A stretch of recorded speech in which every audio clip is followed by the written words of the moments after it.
Hello दोस्तों। आज है 14 जून और 14 जून के करंट अफेयर के जो भी इम्पोर्टेंट क्वेश्चन बनते हैं आज हम उनके बारे में डिस्कस करेंगे। इसकी पीडीएफ आपको टेलीग्राम चैनल सीटी करंट अफेयर पर मिल जाएगी। तो चलिए पहला क्वेश्चन देखते हैं। विश्व बाल श्रम निषेध दिवस कब मनाया जाता है? तो विश्व बाल श्रम निषेध दिवस हर साल 12 जून को मनाया जाता है।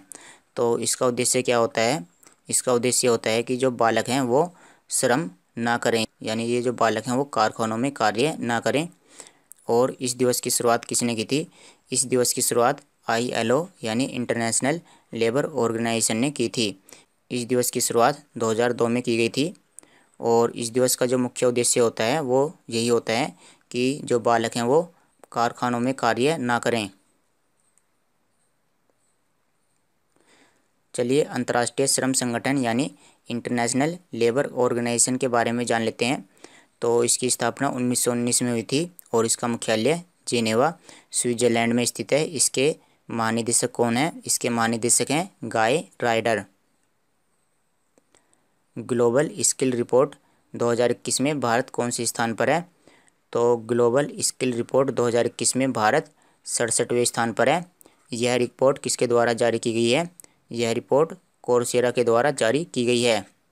चलिए इसमें यह भी जान लेते हैं कि पहले स्थान पर कौन है। तो इसमें पहले स्थान पर है स्विट्जरलैंड, दूसरे स्थान पर है लक्समबर्ग और तीसरे स्थान पर है ऑस्ट्रिया। ये जो रिपोर्ट है यह 3 श्रेणियों में दी जाती है। व्यवसाय यानी बिजनेस के क्षेत्र में, दूसरा प्रौद्योगिकी यानी टेक्नोलॉजी के क्षेत्र में और तीसरा डेटा साइंस के क्षेत्र में। किस राज्य सरकार ने शिशु सेवा योजना शुरू की है? तो असम की राज्य सरकार के द्वारा शिशु सेवा योजना शुरू की गई है।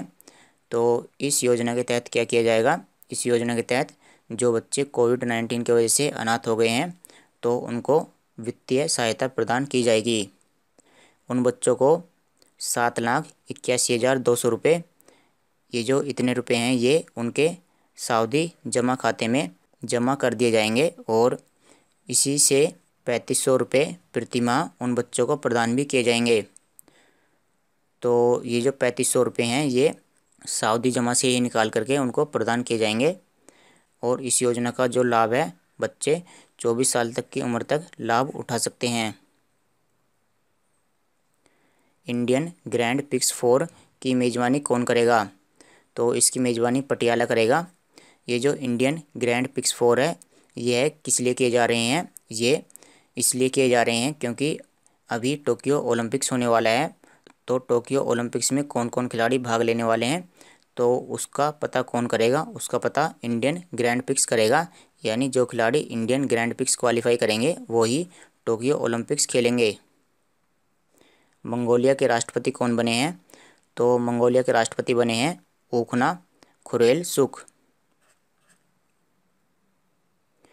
तो मंगोलिया की अगर राजधानी की बात करें तो मंगोलिया की राजधानी है उलन बातोर और इसकी मुद्रा है मंगोलियाई तोंगरोंग और यहाँ के राष्ट्रपति बने हैं ऊखना खुरेलसुख। मंगोलिया एक एशिया महाद्वीप का देश है। अगर इसकी मैप में स्थिति की बात करें तो मंगोलिया यहाँ पर स्थित है। यह चीन और रूस के साथ में अपनी सीमा साझा करता है। मंगोलिया एक लैंड लॉक्ड कंट्री है, यानी यह चारों तरफ से भूमि से घिरा हुआ है। दुनिया के सर्वश्रेष्ठ बैंक का खिताब किसने जीता है? यानी वर्ल्ड्स बेस्ट बैंक। तो इसका खिताब DBS बैंक के द्वारा जीता गया है। यह सिंगापुर का बैंक है। और इसके CEO कौन है? इसके CEO हैं पीयूष गुप्ता। कोविड-19 के रोगियों के लिए किस बैंक ने कवच पर्सनल लोन योजना लॉन्च की है? तो कवच पर्सनल लोन योजना SBI के द्वारा शुरू की गई है। और इस योजना के तहत क्या किया जाएगा? जो व्यक्ति कोविड-19 से पीड़ित हैं वो अपने इलाज के लिए बैंक से लोन ले सकते हैं। और वो कितना लोन ले सकते हैं? जो व्यक्ति हैं वो 5 लाख रुपए तक का लोन ले सकते हैं। और ये जो इस पर लोन की जो दर रहेगी, यानी इस पर जो दर रहने वाली है वो कितनी रहेगी? 8.5%। और व्यक्ति 60 महीनों के लिए ऋण ले सकते हैं। अगर स्टेट बैंक ऑफ इंडिया की बात करें तो इसकी स्थापना 1 जुलाई 1955 में हुई थी। और इसका मुख्यालय नई दिल्ली में स्थित है। इसके वर्तमान अध्यक्ष हैं दिनेश कुमार खारा। हाल ही में किस मंत्री के द्वारा AC 1920 रिपोर्ट जारी की गई है? AC 1920। तो यह रिपोर्ट केंद्रीय शिक्षा मंत्री रमेश पोखरियाल निशंक के द्वारा जारी की गई है।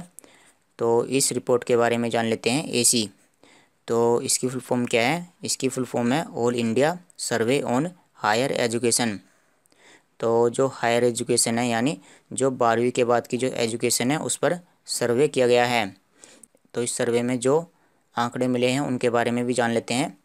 तो इस सर्वे के अनुसार 2015 से लेकर के 2019 तक यानी 5 साल के अंदर जो छात्रों का नामांकन हुआ है यानी जो छात्रों ने एडमिशन लिया है उसमें 11.4% की वृद्धि हुई है।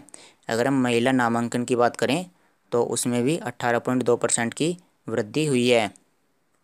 और इसकी अन्य विशेषताएं भी जान लेते हैं। जैसे उच्च शिक्षा में कुल नामांकन कितना हुआ है? इसमें 3.85 करोड़ का कुल नामांकन हुआ है यानी 3.85 करोड़ बच्चों ने एडमिशन लिया है। और उच्च शिक्षा में छात्र और शिक्षक का अनुपात कितना है? तो इसमें छात्र और शिक्षक का अनुपात है 26:1 यानी 26 बच्चों के लिए एक शिक्षक उपलब्ध है। और PhD करने वाले छात्रों की संख्या कितनी है? 2.03 लाख। तो इस तरह से कुछ आंकड़े हैं जो AC रिपोर्ट दर्शाती है। प्रोफेसर राधा मोहन का 78 वर्ष की आयु में निधन हो गया है। वह किस क्षेत्र से संबंधित हैं? तो हमें ये बताना है कि वो क्या कार्य करते थे। तो वो एक पर्यावरणविद थे यानी ये पर्यावरण के संरक्षण के लिए कार्य करते थे। और इन्होंने जो कृषि के तरीके हैं, जो कृषि का जैविक और प्राकृतिक तरीका है उसको इन्होंने प्रमोट किया है। और जैविक और प्राकृतिक खेती को प्रमोट करने के लिए, जैविक और प्राकृतिक खेती को सिखाने के लिए इन्होंने एक संगठन की भी रचना की है। जो संगठन है उसका नाम क्या है? संभव। यानी संभव संगठन में प्राकृतिक खेती सिखाई जाती है। किस देश की संसद ने विदेशी प्रतिबंध विरोधी कानून पारित किया है? तो यह कानून चीन की संसद के द्वारा पारित किया गया है। इसका नाम क्या है? विदेशी प्रतिबंध विरोधी कानून। यानी विदेशों के द्वारा जो चाइना की कंपनियों पर प्रतिबंध यानी रोक लगाया गया है उसके तहत यह कानून बनाया गया है। अगर हम हाल ही में बात करें तो अमेरिका ने चाइना की कंपनी हुआवे और ZTE तो इन दोनों पर रोक लगा दी है। तो यह कानून इसलिए बनाया गया है ताकि जो ये कंपनियां हैं वो किसी न किसी तरह से इनको मुआवजा मिल पाए, क्योंकि इनको भारी मात्रा में हानि हुई है। तो ये भी किसी न किसी तरह से कानूनी सहायता प्राप्त कर पाएँ। अगर हम चीन की बात करें तो चीन की राजधानी है बीजिंग। यहाँ की मुद्रा है रेनमिनबी और यहाँ के राष्ट्रपति हैं शी जिनपिंग और यहाँ की संसद को बोलते हैं पीपल्स कांग्रेस। भारत और किस देश ने घरेलू कामगारों की भर्ती पर सहयोग के लिए एक समझौता ज्ञापन पर हस्ताक्षर किए हैं? तो भारत और कुवैत ने जो घरेलू कामगार हैं यानी वो व्यक्ति जो कुवैत में कार्य करते हैं तो उन्हीं की भर्ती के लिए कुछ नियम कानून पर हस्ताक्षर किए गए हैं कि वो किस तरह से वहाँ पर कार्य करेंगे और उनको वहाँ पर क्या क्या सुविधाएं दी जाएंगी। तो इसी के लिए ही भारत और कुवैत के बीच में समझौता हुआ है। तो कुवैत की राजधानी की बात कर लेते हैं। कुवैत की राजधानी है कुवैत सिटी और यहाँ की मुद्रा है कुवैती दिनार।